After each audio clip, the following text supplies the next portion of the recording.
निर्देशांक हमें ज्ञात करना था। ये सब क्वेश्चन पेपर में पूछा नहीं गया है, लेकिन फिर भी मैं करवा दे रहा हूं। देखिए, परिकेंद्र का निर्देशांक ज्ञात करना।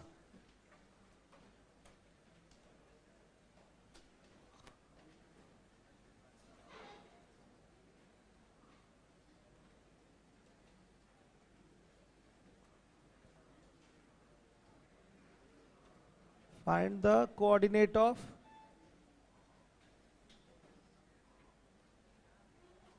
circumcenter। देखिए, कल मैंने परिकेंद्र आपको बताया था कि होता क्या है। परिकेंद्र त्रिभुज की भुजाओं के लंब समद्विभाजकों का कटान बिंदु परिकेंद्र कहलाता है। जैसे ये त्रिभुज है, नाम है इसका ABC। BC का ये लंब समद्विभाजक है। ये रेखा क्या है? BC की लंब समद्विभाजक है। AC की ये लंब समद्विभाजक है। केवल दो लंब समद्विभाजक खींचने से ही परिकेंद्र का निर्माण हो जाएगा। आ रहा है समझ में? ये आपका परिकेंद्र है। क्लियर हो गया? कल भी क्लियर किया था, आज दोबारा से बता दे रहा हूं। तो परिकेंद्र क्या होता है? त्रिभुज की भुजाओं के लंब समद्विभाजकों का कटान बिंदु परिकेंद्र यानी कि सर्कमसेंटर कहलाता है। आइए अपने क्वेश्चन में आइए सीधे। आज CL समाप्त हो जाएगा, PS शुरू हो जाएगा आपका। परिकेंद्र, हाँ ये है 60 नंबर का क्वेश्चन है ना, 60। देखिए, A का कोऑर्डिनेट दिया हुआ है 3,1, B का कोऑर्डिनेट है 4,5 और C का कोऑर्डिनेट है 6,7। ध्यान दीजिएगा, ये परिकेंद्र है। परिकेंद्र का कोऑर्डिनेट x, y है। जैसे मान लिया ये O हो गया, ये D हो गया, ठीक है, ये O हो गया और ये E हो गया। सही है। अब देखिए, हम सबसे पहले पता करेंगे D का कोऑर्डिनेट, D का निर्देशांक क्या हो जाएगा? 4 + 6/2, 5 + 7/2। क्या हो जाएगा बताइए? ये हो गया 5, 6। सही है। ये D का निर्देशांक हमने पता किया। मध्य बिंदु वाले से ही पता चलेगा, श्योर है ना? मध्य बिंदु से पता चलेगा। अब उसके बाद E का निर्देशांक पता करिए।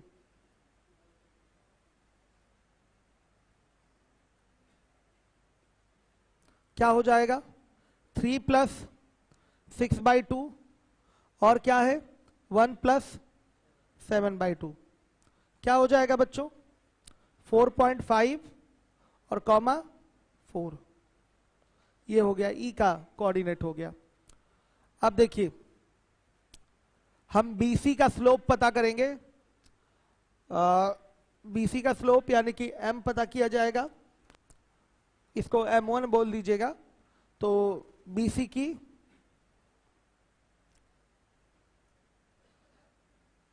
प्रवणता क्या हो जाएगा बच्चों? प्रवणता का फॉर्मूला y2 - y1 बटा x2 - x1। तो क्या हो जाएगा? 7 -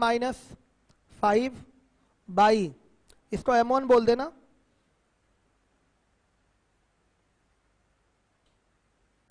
क्या होगा बताइए? 7 - 5 और बाई 7 - 5/, बताइए 6 - 4 कितना? 1 आ रहा है, 1 आ गया। अब उसके बाद हम OD की, OD दिखाई दे रहा है ना? ये OD, ये रेखा है, इसकी प्रवणता निकालेंगे। M2, ये क्या आएगा? OD, हाँ D का कोऑर्डिनेट लिख देते हैं 5,6। ये आ जाएगा 6 - y अपॉन में क्या? 5 - x। बच्चों हम जानते हैं कि आपका OD परपेंडिकुलर टू क्या है? BC है। दिखाई दे रहा है? OD परपेंडिकुलर टू BC है कि नहीं? तो M1 इंटू M2 बराबर -1 होगा। ये सवाल अगर एक पेपर में आ गया तो बहुत समय बर्बाद होगा।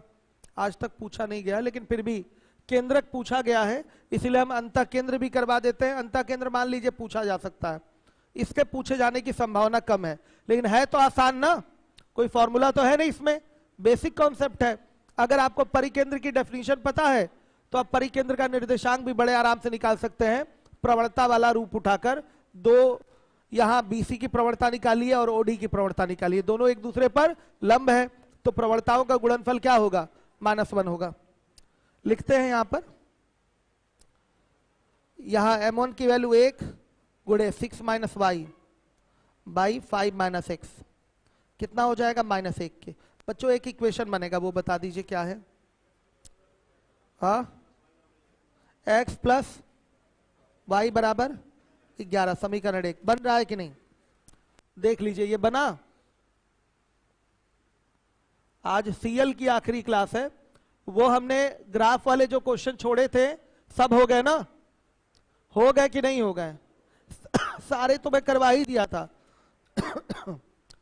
मैं गलतफहमी में छोड़ दिया था उसको। कारण क्या था? मुझे लगा कि वो PS वाले क्वेश्चन है, उसमें पहले मैं PS वाले क्वेश्चन CL में कराता था, तो दिमाग से ये बात उतर गई हमारे, जबकि वो सब मैं करवा चुका हूं आपको, सारे के सारे क्लास में ही करवाया हूं। तो आप अपना बना सकते हैं फिगर। तो एक हमने ग्राफ वाला जो छोड़ा था, खुद से फिगर बना लीजिए, ठीक है? हो गया होगा आप लोगों का। तो बच्चों ये एक इक्वेशन बना, x + y = 11। एक समीकरण और चाहिए, क्योंकि इक्वेशन इन 2 वेरिएबल है, ये सॉल्व करने के लिए एक समीकरण और चाहिए। तो इसको ले लीजिए, या इधर से लंब डाल के इसको भी ले सकते हैं, हम ले नहीं रहे हैं, हम इसी से काम चला लेंगे। आइए मिटा दें, अब मिटाना चाहते हैं हम, इसको मिटा दें। अब आइए लिखिए, AC की प्रवणता M3, ये क्या हो जाएगी? 7 - 1 बाई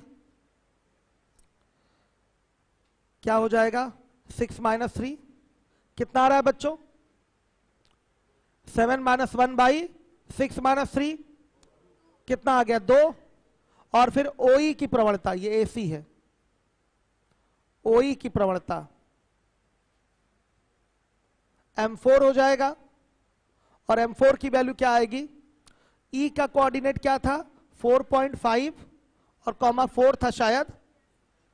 E का कोऑर्डिनेट यही था ना, 4.5, 4। चलिए, तो क्या हो जाएगा बताइएगा? 4 - y अब बाई 4.5 - x। आप जानते हैं कि OE लंब है किस पर? AC पर। तो क्या हो जाएगा? M3 into M4 is equal to -1। रखिए value 2 into 4 - y by 4.5 - x is equal to -1। हल करके समीकरण बनाइए।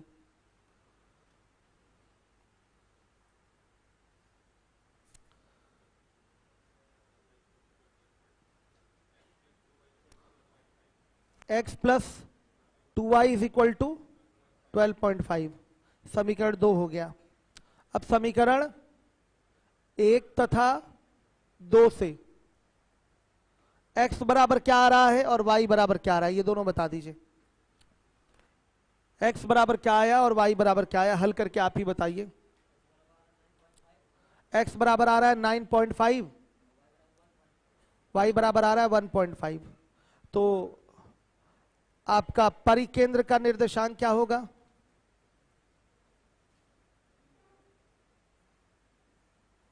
केंद्र का निर्देशांक हो गया 9.5, 1.5। मिला लीजिए, यही आ रहा है कि नहीं? हर एक बच्चा मिला ले, x और y का मान यही आ रहा है कि नहीं? ये तरीका है आपका परिकेंद्र का निर्देशांक निकालने का। एक लेंदी प्रोसेस है, शॉर्टकट नहीं है इसका कोई, ऐसे ही करना पड़ेगा आपको। कई लोगों को हवा नहीं लगी होगी, कई लोग तो पहले परिकेंद्र नहीं समझ पा रहे हैं कि क्या है परिकेंद्र। कितने लोगों को नहीं समझ में आ रहा है कि परिकेंद्र क्या है? हाथ उठाइए। इतने ज्ञानी तो नहीं है आप लोग। बताइए बच्चों, इंग्लिश की क्लास आप लोग की चल रही थी, क्या नाम है वो ले रहे थे पीछे जिनकी फोटो लगी है, क्या नाम है उनका, आर के सर। वो चले गए फिर से बनारस, बैक टू वाराणसी हो गए। तो सोच रहा हूँ Christopher sir, Mukherjee Nagar start हो गया है, तो सोच रहा हूँ क्रिस्टोफर सर वाली क्लास स्टार्ट करा दूँ आप लोगों की लाइव। तो लेकिन टाइम वो 11 बजे दे पाएंगे, तो करवाते हैं स्टार्ट 11 बजे से, ठीक। बीच में 1 घंटे का समय बचेगा तो ऑनलाइन एसटी शुरू हो जाएगी, तो अपना एसटी दे लिया करिएगा बैठ के, ठीक है। अलग अलग एग्जाम के लैब खुला रहेगा उस समय। तो स्टार्ट करा दे रहा हूँ 24 तारीख से, ठीक है। आज डेट क्या है? हाँ, तो 24 से उनका बैच है मुखर्जी नगर में, तो उसी को लाइव करवा दे रहा हूँ यहाँ, ठीक है बच्चों। तो जो बच्चे इंग्लिश पढ़ना चाहते हैं लाइव क्लास उनकी कवर करके कर सकते हैं। क्या है, क्या कह रहे हैं? फीस अब वही बताएंगे क्या होगा, ठीक है। फीस जितना वो बताएंगे कुछ कम करवा देंगे और चलिए। उनके कंटेंट का बहुत ज़्यादा कंटेंट देते हैं, बुक हमारे ख्याल से कितनी किताबें, 10-12 किताबें देते हैं। हाँ नहीं, कई पार्ट में है, कई सारी किताबें उनके एक ही। तो कंटेंट का ही रेट उनका करीब 2000 के आसपास पड़ जाता है, जो कंटेंट इंग्लिश में देते हैं। चलिए, तो इसलिए फीस मानते चलिए 5000 प्लस तो रहेगी ही, 5000-6000 के आसपास रहेगी। चलिए आइए देखिए, अब इसके बाद है कौन सा क्वेश्चन है बच्चों, करवाऊं दोबारा? ये आ गया है ना 9.5 और 1.5, यही आया है कि दोबारा एक बार बताऊं? बताइए। कुछ भी नहीं है। आप जानते हैं कि परिकेंद्र क्या होता है? किसी त्रिभुज की भुजाओं के लंब समद्विभाजकों का कटान बिंदु परिकेंद्र होता है। मान लिया ये लंब समद्विभाजक है ओडी और ओई, कहां पर मिले हैं? ओ पर मिले हैं। ओ ही परिकेंद्र है, इसका कोऑर्डिनेट x, y मान लीजिए। आपको ये 100% श्योर होगा कि डी बीसी का मध्य बिंदु है, तो डी का निर्देशांक निकल आएगा मध्य बिंदु वाले पैटर्न पे आ जाएगा। आपको ये भी पता है कि ये जो ई है एसी का मध्य बिंदु है, आ रहा है समझ में? ई किसका मध्य बिंदु है? एसी का, तो ई का भी निर्देशांक पता चल जाएगा। बीसी की प्रवणता निकालिए, ओडी की प्रवणता निकालिए, दोनों को गुणा करेंगे तो -1 के बराबर होगा। फिर एसी की प्रवणता निकालिए और ओई की प्रवणता निकालिए, दोनों का गुणा करेंगे तो वो भी -1 के बराबर होगा। 2 समीकरण बनेंगे आपके एक्स वाई में, हल करेंगे तो एक्स और वाई की वैल्यू आ जाएगी। कितनी आ रही है? एक्स की वैल्यू 9.5 और वाई की वैल्यू आ रही है 1.5। ये आपका आंसर होगा। चलिए, अब इसके बाद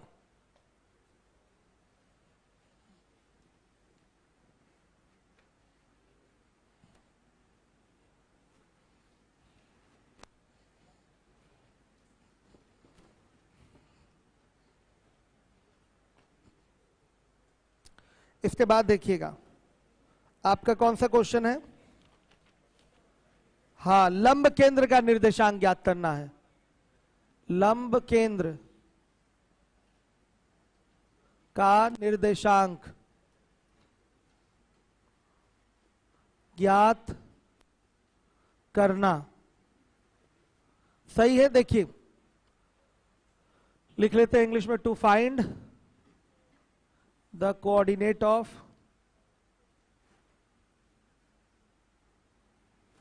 ऑर्थो सेंटर। यह है आपका, ध्यान से देखिएगा। To find the coordinate of orthocentre. लंब केंद्र की इंग्लिश होती है ऑर्थो सेंटर। लंब केंद्र को शीर्ष लंब केंद्र भी कहते हैं, एक ही बात होती है। लंब केंद्र बोलिए त्रिभुज का, या शीर्ष लंब केंद्र बोलिए, एक ही चीज होती है। इंग्लिश उसकी ऑर्थो सेंटर होती है। तो देखिए शीर्ष लंब क्या होता है, जैसे ये त्रिभुज है, ए है, बी है और ये क्या है? सी है। किसी भी शीर्ष से सामने वाली भुजा पर डाला गया लंब क्या होता है? शीर्ष लंब होता है। किसी भी शीर्ष से सामने वाली भुजा पर डाला गया लंब क्या होता है? शीर्ष लंब होता है। ये लंब केंद्र से अलग है। लंब केंद्र में भुजाओं का लंब समद्विभाजक लिया जाता है। हो सकता हो ये शीर्ष से ना जा रहा हो। आया समझ में? यहां क्या है? सॉरी परिकेंद्र में, परिकेंद्र में क्या लिया जाता है? भुजाओं का लंब समद्विभाजक लिया जाता है। हो सकता हो ये शीर्ष से ना जा रहा हो, आया समझ में? लेकिन शीर्ष लंब केंद्र या लंब केंद्र में क्या होता है? शीर्ष लंब ही लिए जाते हैं। लंब केंद्र या शीर्ष लंब केंद्र में क्या लिया जाता है? शीर्ष लंब को ही उठाया जाता है। शीर्ष से सामने वाली भुजा पर लंब खींचिए, ये शीर्ष लंब हो गया। एक शीर्ष लंब खींचा, फिर यहां से दूसरा शीर्ष लंब खींचा, यहां से तीसरा भी खींच सकते हैं। शीर्ष लंब जहां पर मिलेंगे, जहां पर काटेंगे, वहीं पर बनता है शीर्ष लंब केंद्र। वहीं क्या बनता है? Ortho centre. आ गया समझ में? यही ऑर्थो सेंटर है। ओ ही क्या है? ऑर्थो सेंटर है। वो आपका क्या है? Ortho centre. हर एक बच्चा देखेगा जिम्मेदारी के साथ, कोई डाउट तो नहीं? फिर से सुन लीजिएगा। Intersecting point of altitudes, altitude मतलब शीर्ष लंब होता है, एल्टीट्यूड मतलब शीर्ष लंब, इंग्लिश में इसको एल्टीट्यूड कहते हैं। मान लिया ये एडी हो गया और ये बीई हो गया।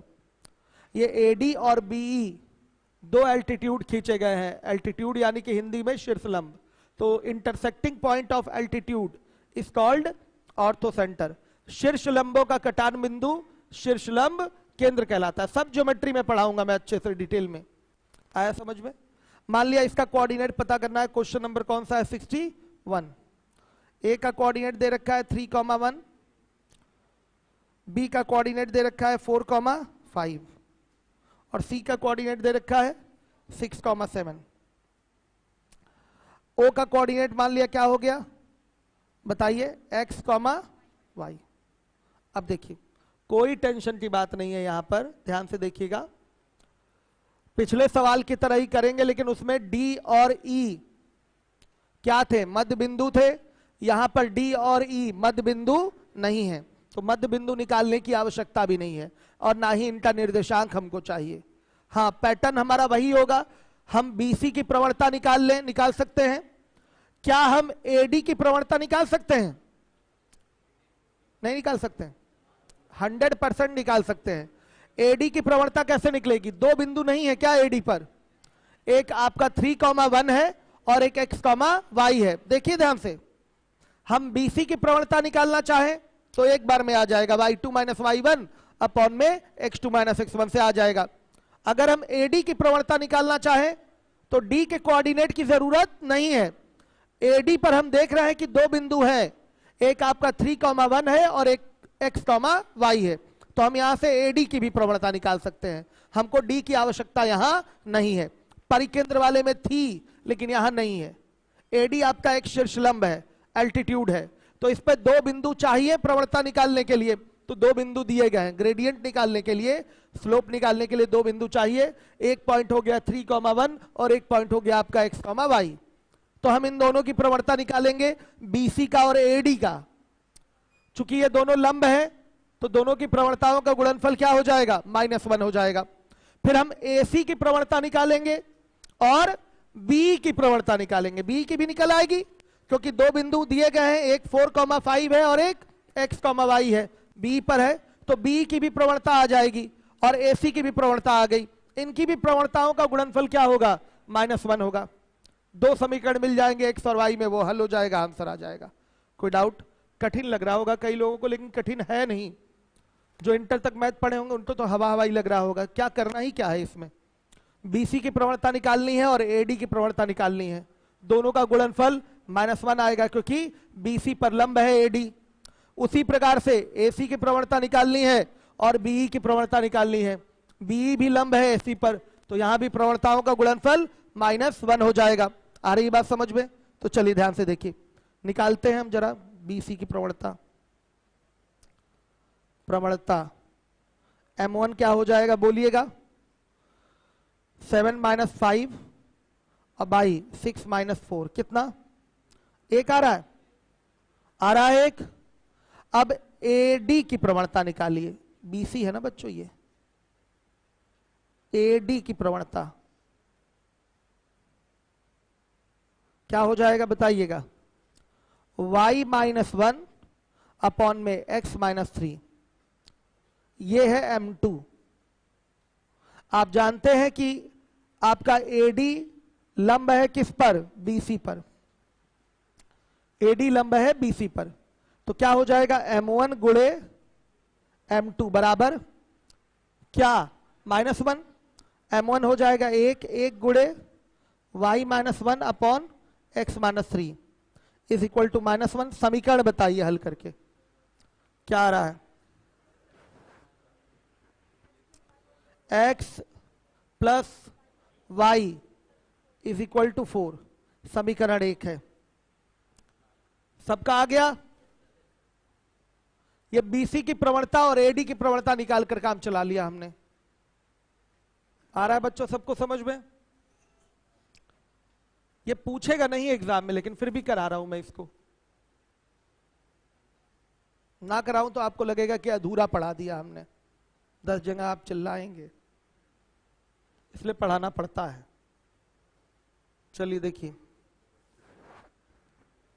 आप एक बार अपने कंटेंट अन्य जगहों से मिला लिया करिए, ठीक है? इससे आपको भरोसा हो जाएगा कि आप जो चीजें पढ़ रहे हैं वो पर्याप्त है आपका एग्जाम क्वालिफाई कराने के लिए, ठीक है?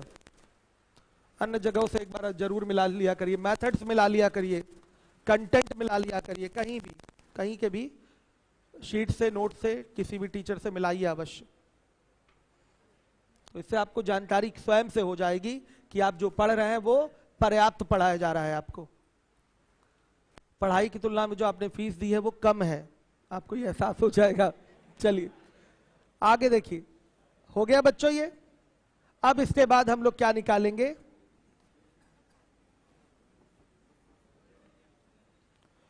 एसी की प्रवणता। आप लोग फाउंडेशन बैच के लिए काम कर नहीं रहे हैं बच्चों? इस समय कर रहे हैं, गुड। चलिए देखिए, एसी की प्रवणता क्या हो जाएगी? लड्डू भी प्राप्त होगा आप लोगों को। देखिए एसी की प्रवणता हो गई क्या बताइए? 7 - 1 अब बाई 6 - 3 कितना? 2 आ रहा है। और फिर बीई की प्रवणता M4 क्या हो जाएगा बताइएगा? y - 5 / x - 4। अब आप जानते हैं कि BE परपेंडिकुलर टू क्या है? AC है, तो M2 इंटू, सॉरी M2 नहीं है, M3 है ना, M3 into M4 is equal to -1। Value रखिए, 2 into y - 5 / x - 4 is equal to क्या? -1। तो समीकरण क्या बनेगा? x plus 2y is equal to 14। समीकरण 2।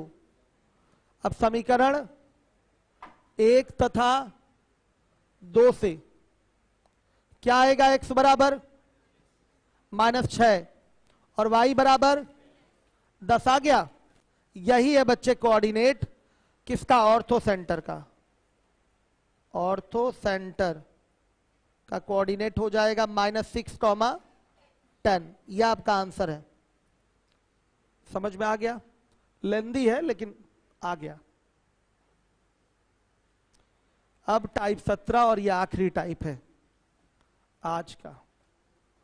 इतने पर क्लास भी आपकी सीएल वाली समाप्त, पीएस शुरू हो जाएगा।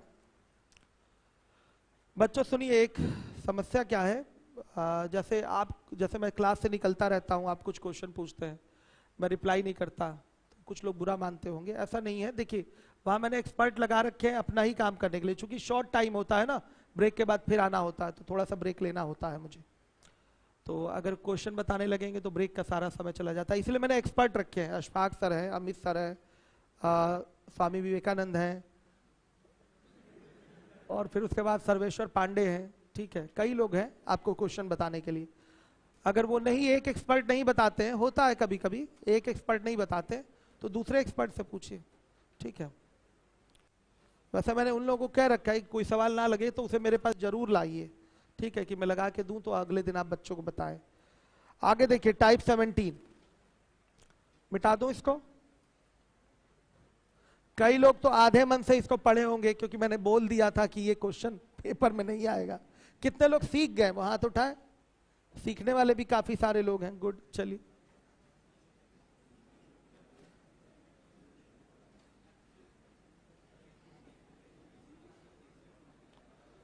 आ जाइए टाइप 17 में।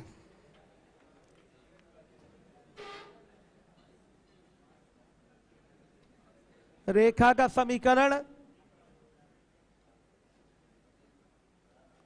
लंब रूप, इक्वेशन ऑफ लाइन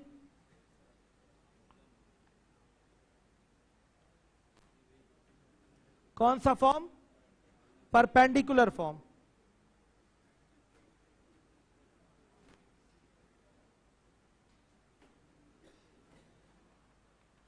देखिए रेखा का समीकरण है लंब रूप। क्या है इसमें? ये y अक्ष, ये x अक्ष, ये रेखा हो गई। इसी का समीकरण चाहिए। तो देखिए मूल बिंदु से इस पर एक लंब पड़ा है और इस लंब की माप क्या है? p। और ये लंब जो है धन x अक्ष की दिशा से अल्फा कोण बना रहा है। ये जो लंब है धन x अक्ष की दिशा से अल्फा कोण बना रहा है। सही है? आ गई बात समझ में? तो फॉर्मेट क्या होता है यहां पर?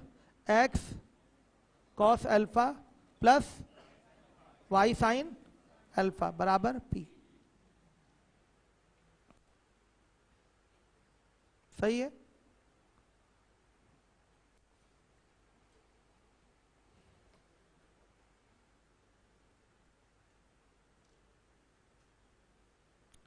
इक्वेशन बच्चों क्लियर है?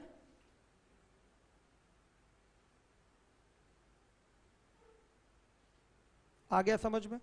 चलिए अब क्वेश्चन है आपका टाइप 17।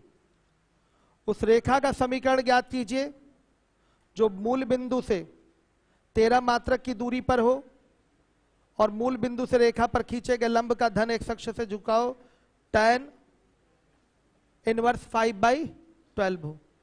क्वेश्चन लगाइए तेजी से, देखिए कौन क्वेश्चन लगा पाता है।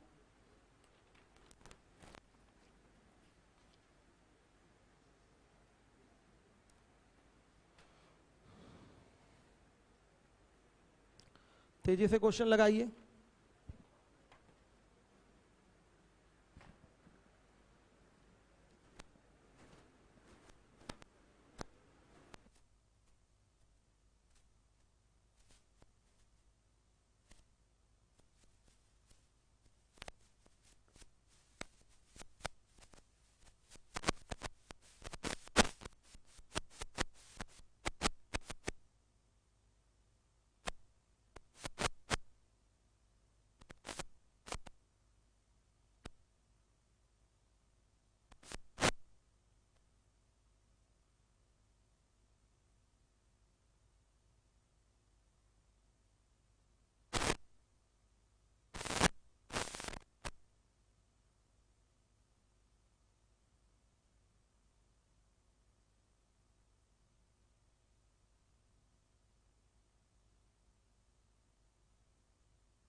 क्या हो गया, थोड़ा साइड में हुई है।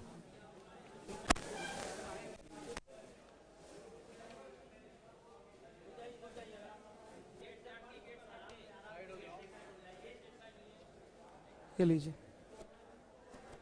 चलिए लग गया क्वेश्चन। तो ये रेखा का समीकरण लंब रूप था आपका, परपेंडिकुलर फॉर्म। देख रहे हैं कि मूल बिंदु से एक लंब पड़ा हुआ है, लंब पड़ा हुआ है, उसकी माप क्या है, P है। लंब की माप जो है वो P है। तो ये फॉर्मूला हो गया x cos alpha plus y sin alpha बराबर P। क्वेश्चन मैंने आपको एक करने के लिए दिया है, लाइए करवा दूं। कर लिया, वेरी गुड। देखिए उस क्वेश्चन में कुछ भी नहीं है, यहाँ P क्या है, लंब की माप है, लिख लीजिएगा हिंदी में। मूल बिंदु से रेखा पर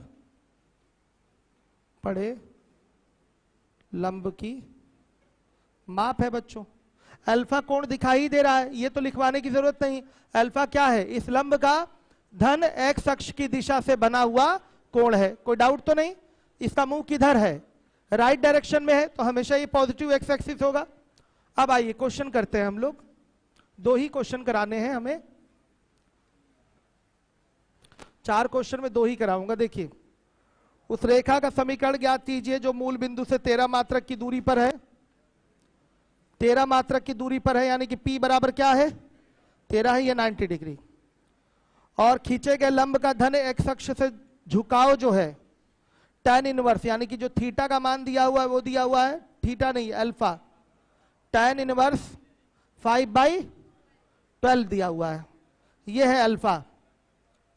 तो जो समीकरण है वो क्या होता है, x cos alpha plus y sin alpha बराबर P होता है। P का मान क्लियर है, बस हमें cos अल्फा और sin अल्फा का मान चाहिए। कोई प्रॉब्लम तो नहीं। तो देखिए बच्चों क्या होगा, tan अल्फा बराबर क्या हो जाएगा, 5/12। तुरंत ट्रायंगल ट्रिग्नोमेट्री से मेंटेन करेंगे। ये अल्फा ध्यान दीजिएगा, ये आपका इसके सामने लंब हो जाएगा, ये आधार, तो ये कर्ण कितना आएगा, 13 आएगा। ट्रिग्नोमेट्री से हम इसको मेंटेन कर रहे हैं। कुछ लोग नहीं पढ़े होंगे इसलिए नहीं समझ पाएंगे, बाद में पढ़ेंगे तो समझ में आएगा। कॉस अल्फा बराबर होता है आधार बटा में कर्ण, तो आधार क्या हो जाएगा इसका 12, कर्ण क्या हो जाएगा 13। साइन अल्फा चाहिए, तो साइन अल्फा बराबर हो जाएगा लंब बटा में कर्ण, तो 5/13। अब चाहिए फॉर्मूला क्या था हमारा, x cos alpha plus y sine alpha बराबर क्या था P। इसी में मान रखिए x into 12/13 plus y into 5/13 is equal to P। P की वैल्यू क्या है 13, तो 12x प्लस 5y बराबर 169। ये आपका रिक्वायर्ड इक्वेशन है। समझ में ना आया तो बोलिए क्या, नहीं ये अलग है, ये अलग है बाबू। ये अल्फा के लिए जो भी यहां कोण है उसके लिए tan का मान दे रखा है, tan में मान दिया हुआ है, alpha equal to tan inverse 5/12 है, तो tan अल्फा बराबर 5/12 होगा। तो हमको cos अल्फा और sin अल्फा की जरूरत है, तो इस फिगर को हमको देखना ही नहीं है, यहां से हम ट्रिग्नोमेट्री के माध्यम से cos अल्फा निकालेंगे। इस कोण के लिए cos क्या होगा और इसी कोण के लिए sin क्या होगा वो निकालेंगे। तो इसके लिए अलग से ट्रायंगल मेंटेन करना पड़ता है हमको। इस ट्रायंगल का इससे कोई लेना देना नहीं है। जैसे अगर यहां आ गया होता tan अल्फा बराबर, मान लिया अल्फा बराबर आ जाता 30 डिग्री, ये होता कितना 1/√3, तो tan अल्फा बराबर 1/√3 आ जाता, तो tan 30 होता, तो tan 30 मतलब अल्फा बराबर 30 आ गया, तो cos अल्फा बराबर √3/2 हो जाता और sin अल्फा बराबर 1/2 हो जाता। वो डायरेक्ट एंगल की वैल्यू हमको पता रहती, हम फटाफट बता लेते। जब यहां पर ये नहीं पता कि इसमें कोण क्या है, तो फिर इसको ट्रिग्नोमेट्री के सहारे कैसे मेंटेन करना पड़ता है, एक समकोण त्रिभुज बनाकर वहां से cos अल्फा और sin अल्फा निकालना पड़ता है। ये एक अलग पार्ट हो गया, ये ट्रिग्नोमेट्री का पार्ट हो गया कि tan अल्फा दिया हुआ, इससे कोई लेना देना नहीं है। tan अल्फा दिया हुआ है, यहां से हम cos अल्फा और sin अल्फा निकाल लें, ये ट्रिग्नोमेट्री का पार्ट है। आया समझ में। जैसे tan 30 की वैल्यू 1/√3 होती है, तो cos 30 की वैल्यू √3/2 होती है, sin 30 की वैल्यू 1/2 होती है। भाई 30 पे अलग अलग वैल्यू हो रही है कि नहीं। उसी तरह से यहां पर tan अल्फा की वैल्यू 5/12 है, तो इसी से रिलेट होके cos अल्फा भी आएगा और इसी से रिलेट होके sin अल्फा भी आएगा। ये एक अलग पार्ट है, ये ट्रिग्नोमेट्री का पार्ट है। जो ये टी रेशियो 6 होते हैं ना, sine cos tan cot sec cosec, वो किसमें रिलेशन दिखाते हैं? समकोण त्रिभुज की भुजाओं और कोण में रिलेशन दिखाते हैं, रेशियो दिखाते हैं। आया समझ में? इसलिए समकोण त्रिभुज यहां बनाया जाता है। पढ़े हैं ट्रिग्नोमेट्री आप तो तब तो जानते हैं आप ये चीज। नहीं नहीं नहीं नहीं, अल्फा वाला वो सिस्टम हमारा अलग है। क्या वो, लेकिन इससे अलग से नहीं निकाल सकते। मैंने क्या बोला? 30 tan 30 होता, वैल्यू 1/√3 होती। नहीं नहीं, tan अल्फा लिया है ना हमने, अल्फा कोण है, उसके साथ हम सेक अल्फा भी तो ले सकते हैं, हम कुछ भी ले सकते हैं। आ गया समझ में? क्लियर है? देखिए इसमें अगर हम 30 ले लें बाबू, 45 ले लें, 60 ले लें, कुछ भी ले लें, तो हमारा सिस्टम क्या बनेगा बताइए? उसके हिसाब से एंगल नहीं निकल के आएगा। ये ट्रायंगल अलग है, ये चीज अलग है। आया समझ में? इससे मतलब नहीं है यहां पर। क्लियर है? ये अलग सिस्टम है, आप लोग इससे मत रिलेट करिएगा इसको। हम तो बस ट्रिग्नोमेट्री लगाए हैं कि tan अल्फा बराबर 5/12 दिया हुआ है, हमको साइन अल्फा निकालना है और कॉस अल्फा निकालना है, तो इसी से निकालेंगे हम। ठीक है, इससे हमको कोई मतलब नहीं है, ये अलग है। ठीक, बच्चा अगर इसी से रिलेट हो रहा है, इससे रिलेट हो रहा है तो इसमें फिगर अलग आएगा ना आपका। हो गया? आइए लास्ट क्वेश्चन। यदि किसी रेखा पर मूल बिंदु से खींचे गए लंब की माप 8 इकाई हो और यह लंब धन एक्स अक्ष की दिशा से 30 डिग्री का कोण बनाए, तो रेखा का समीकरण हो जाएगा x cos alpha plus y sin alpha बराबर p। कर लेंगे, अल्फा की वैल्यू 30 डिग्री रख देंगे। आ रहा है कि नहीं समझ में? आप बताइए, आप न्यू स्टूडेंट हैं, आप ओल्ड हैं, समझ रही हैं ये सब क्या हो रहा है? चलिए तो ठीक है, फिर चलिए आ जाइए 64 भी देख लीजिए। यदि किसी रेखा पर मूल बिंदु से खींचे गए लंब की माप 5 इकाई हो और यह लंब धन एक्स अक्ष की दिशा से 60 डिग्री का कोण बनाए, तो रेखा का समीकरण हो जाएगा x cos alpha plus y sin alpha बराबर p। p का मान दिया ही है, अल्फा दिया ही है, निकाल लेंगे। आइए 65 और लास्ट क्वेश्चन। सर्वेश्वर पांडे को बुला दीजिए। 65। यदि किसी रेखा पर मूल बिंदु से खींचे गए लंब की माप, ये देखिए मूल बिंदु से खींचे गए लंब की माप p बराबर 10 इकाई है और यह लंब धन एक्स अक्ष की दिशा से कितना कोण बनाता है? 135 डिग्री का कोण बनाता है। तो देखिए ये 135 तो बनेगा नहीं आपका, आ रहा है समझ में? उल्टा बनाना पड़ेगा, तो उससे कोई मतलब ही नहीं है। सीधे सीधे क्या है? p बराबर 10 और अल्फा बराबर 135।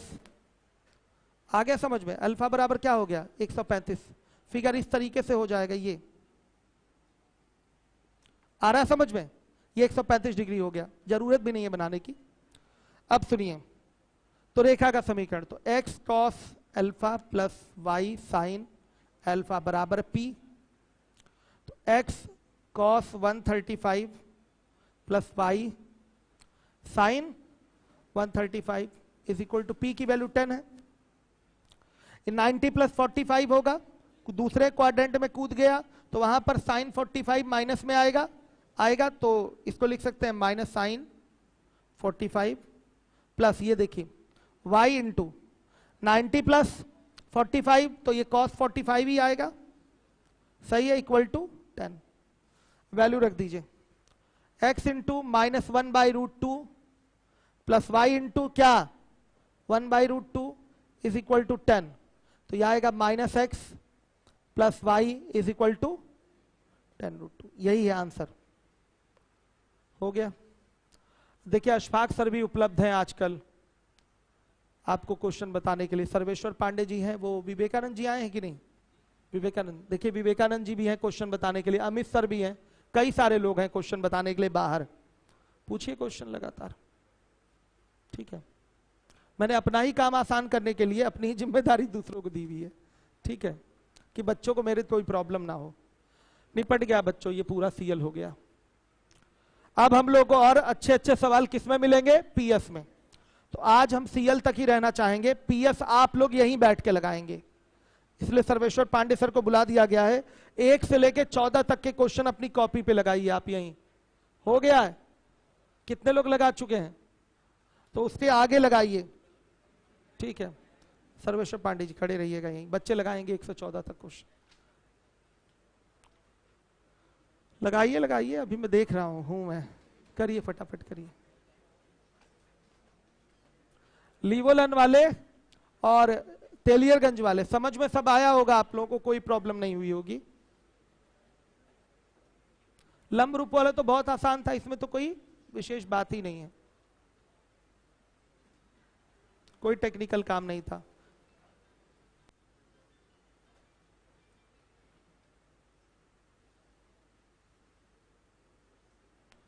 तो मैं 24 तारीख से क्रिस्टोफर सर वाली इंग्लिश की क्लास स्टार्ट करा दे रहा हूँ 11 बजे।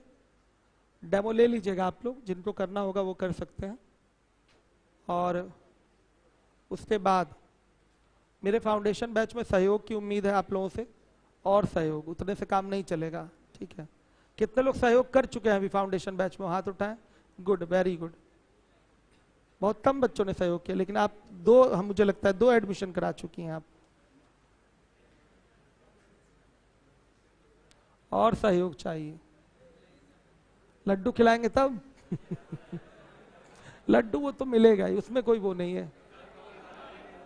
ज्यादा बस बाबू जल्दी, बस थोड़ी बस, मतलब हमारे पास समय एकदम इस समय मिल नहीं पा रहा, जान ही रहे लगातार सुबह से शाम तक क्लास है हमारी, बस कराते हैं। शनिवार तक मुझे लगता है हो जाएगा। मैं परमानंद सर को काम दे देता हूँ या अमित सर को, किसी को काम देता हूँ इसके लिए। करिए, क्वेश्चन लगाइए।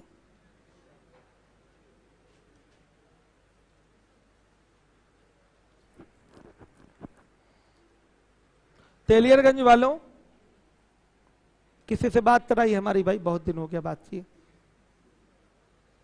बात करवाइए। गुड मॉर्निंग, क्या हाल चाल है? कैसे हैं आप? हम तो बढ़िया है, आप कैसे हैं? चलिए, वेरी गुड। क्या नाम है भाई आपका? बड़ा प्यारा बच्चा है भाई, क्या नाम है?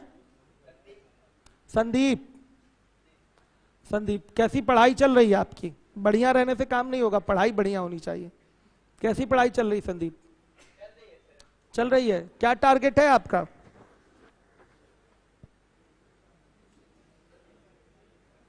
टारगेट क्या है आपका? हाँ, क्या है? टीचिंग? इतना घटिया काम? इससे घटिया मैं तो एक्सीडेंटली टीचर बन गया बच्चों, मेरा कोई विचार थोड़ी था। फंसता गया। ये काम ऐसा है कि आदमी निकल नहीं पाया। और चूंकि पैसा इतनी बुरी चीज है कि ज्यादा देख लेता आदमी, कहता चलो यही ठीक है, ठीक है। तो हर बुराई की जड़ तो पैसा ही है, लेकिन इसमें सुकून नहीं है, आराम नहीं है, ठीक है। तो ये काम तो सोचिएगा ही नहीं संदीप, ये मेरी सलाह है आपको। तो पहले नौकरी निकालिए, उसके बाद जो कुछ करना होगा करिएगा। मतलब ये कभी अफसोस ना रहे कि नहीं जॉब नहीं निकाले हैं आप। तो संदीप, हमारी सलाह आपको ये है कि आप टीचिंग के बारे में अभी कोई विचार मत बनाइए। आप मात्र और मात्र सिर्फ और सिर्फ टारगेट करिए सीजीएल को, सीएचएसएल को, स्टेट लेवल की वैकेंसी को, और 2021 में कोई ना कोई जॉब ले लीजिए। उसके बाद तो बहुत रास्ते खुले हैं, ठीक है। टीचिंग कोई बहुत बड़ा काम थोड़ी है, कौन सा प्रधानमंत्री बनने जा रहे हैं आप, ठीक है। ये कोई ऐसा नहीं है, आपके पास ज्ञान रहेगा तो आप 10 साल बाद भी पढ़ा लेंगे, कोई दिक्कत नहीं। लेकिन आप अपना कीमती समय अभी मत बर्बाद करिए। गवर्नमेंट जॉब का ठप्पा नहीं लगेगा तो लोग बाद में क्या करेंगे, मतलब नीची दृष्टि से देखेंगे कि अरे ये तो खुद सिलेक्ट हो नहीं पाए और हम लोग को सिलेक्ट कराने चले हैं। ये अलग बात है कि टीचर का सिलेक्ट होना ना होना वो इंपॉर्टेंट नहीं होता टीचिंग में, लेकिन फिर भी आजकल का ये फैशन है बच्चे, अब फैशन के साथ आपको चलना है ना, ओल्ड फैशन होके नहीं चलना। आजकल सारे टीचर सिलेक्टेड होते हैं, तो आप भी पहले सेलेक्ट हो लीजिए, उसके बाद आप आराम से पढ़ाने का काम करिएगा, वो अलग आपका विषय होगा। संदीप, चलिए बहुत बढ़िया, संदीप को लग रहा समझ में आ गया। संदीप आ गया ना सब समझ में हमारी बात? Good good good. और किसी से बात करा भाई? हमें कमेंट भी पढ़वा दीजिए लीवोलन वाले। आप लोग क्वेश्चन लगाए, आप लोग सोचे हम चले जाएंगे क्या, कि धीरे धीरे आप लोग निकल लेंगे। फाउंडेशन,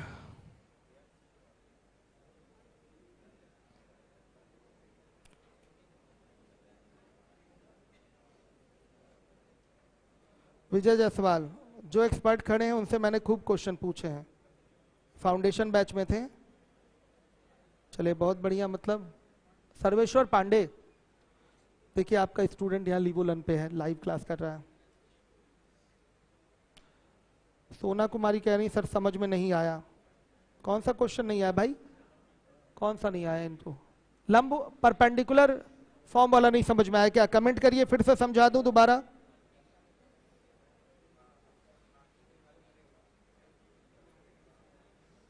कमेंट करिए। सर ऑफिस वाले नंबर पर सुबह से फोन कर रहे हैं, कोई रिसीव नहीं कर रहा है। अमित पांडे, स्टाफ 9 बजे आते हैं बाबू, 10 बजे, 9-10 बजे ही फोन किया करिए आप लोग। सत्यम कुमार अग्रहरी कह रहे हैं सर बहुत अच्छे हैं। चलिए बहुत बढ़िया, अच्छे हैं। मोनू कह रहे हैं टिग्नोमेट्री कब चलेगा? बस इसी के बाद टिग्नोमेट्री चलने वाला है। अब हमारे ख्याल से 2-4 दिन का और सीएल रह गया है। जैसे ही ये कंप्लीट हुआ, सीएल नहीं पीएस, वैसे ही आपका टिग्नोमेट्री स्टार्ट हो जाएगा।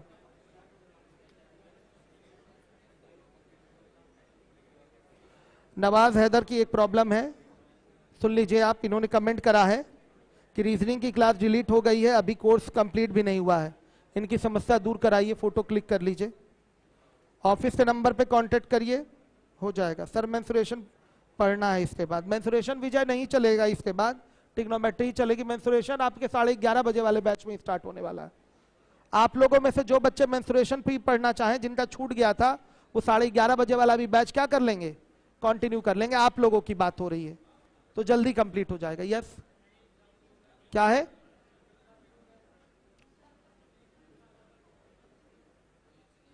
क्या कह रही हैं? एसी नहीं है मतलब? रीजनिंग क्या, रीजनिंग की क्लास करनी है? चलती तो है, बंद। आप ही का बंद हो गया? आप ही हैं क्या ये?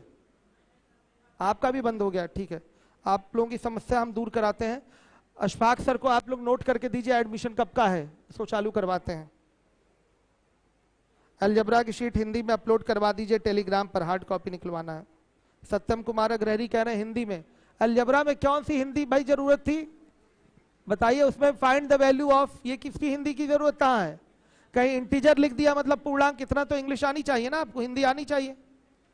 ये सब सत्यम नहीं करवाऊंगा, वो उतनी चीजें सही हैं। अब उतनी इंग्लिश नहीं जान रहे सत्यम, फाइंड द वैल्यू, अब तो फिर कैसे तैयारी होगी? मेहनत करिए। टिग्नोमेट्री चल चुका है इस बैच में, लॉकडाउन में। अच्छा, लॉकडाउन में टिग्नोमेट्री चल चुका है? नहीं, मेंसुरेशन चला था। लास्ट में PS3 बचा था, मेंसुरेशन बचा था, उसको मैंने यूट्यूब पे कंप्लीट कराया। टेलीग्राम पर नहीं है, बहुत ढूंढा। इंग्लिश वाला ही शीट है, हिंदी वाला है नहीं। चलिए बच्चों, फाउंडेशन बैच में बच्चों सहयोग करें आप। आज सभी लोग जाकर एक एक बच्चों को भेज दें। अभी काम नहीं कंप्लीट हुआ हमारा। क्या हो गया? इनको क्वेश्चन समझा रहे हैं क्या? समझा दीजिए, बता दीजिए। चलिए बच्चियां जाइए आप लोग, हो गया समय। अगली क्लास प्रॉफिट लॉस की है। बच्चियां जाइए। समझ में आया सब आप लोगों को ना? कोई प्रॉब्लम? कल PS तेजी से कंप्लीट कराऊंगा। मेंसुरेशन 3:30